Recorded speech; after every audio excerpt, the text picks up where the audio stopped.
Hello மக்களே, welcome to Delhi talks. Just know நம்ம சித்தப்பா சைட்ல இருந்து ஒரு அப்டேட் கிடைச்சிருக்கு. பிகாஸ் அவங்க வந்து இன்னைக்கு ஷூட்டிங்ல இருக்காங்கன்றது லைவ்லயே எல்பி வந்து சொல்லியிருந்தாங்க. சித்தி மட்டும் இல்ல சித்தப்பாவும் இருக்காங்க அப்படின்னு. பட் பிக்சர் எதுவுமே ஷேர் ஆகாம இருந்துச்சு. பட் கொஞ்சம் முன்னாடி நம்ம சித்தப்பாவே ஷேர் பண்ணியிருக்காங்க. இதுல பாத்தீங்கன்னா சித்தி இருக்காங்க, பக்கத்துலேயே நம்ம எல்பி காவேரி, பக்கத்துலேயே வெடிலாவும் இருக்காங்க.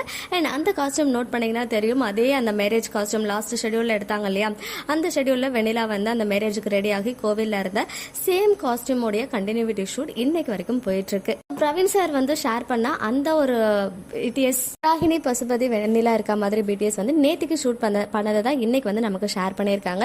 ஸோ இன்னைக்கு ஷூட்டிங் ஸ்பாட் அப்டேட்ல வந்து பாத்தீங்கன்னா எல்லாரும் அன்னைக்கு ஆல்ரெடி இருந்த காஸ்டியூம்லயே இன்னைக்கு 1 செகண்ட் ரெடி ஆகியிருக்காங்க. பட் சித்தி மட்டும் எக்ஸ்ட்ராவா ஆட் ஆகியிருக்காங்க. ஏன்னா லாஸ்ட் ஷெடியூல்ல சித்தி வரல, பட் இந்த ஷெடியூல்ல சித்தி ஜாயின் ஆகியிருக்காங்க.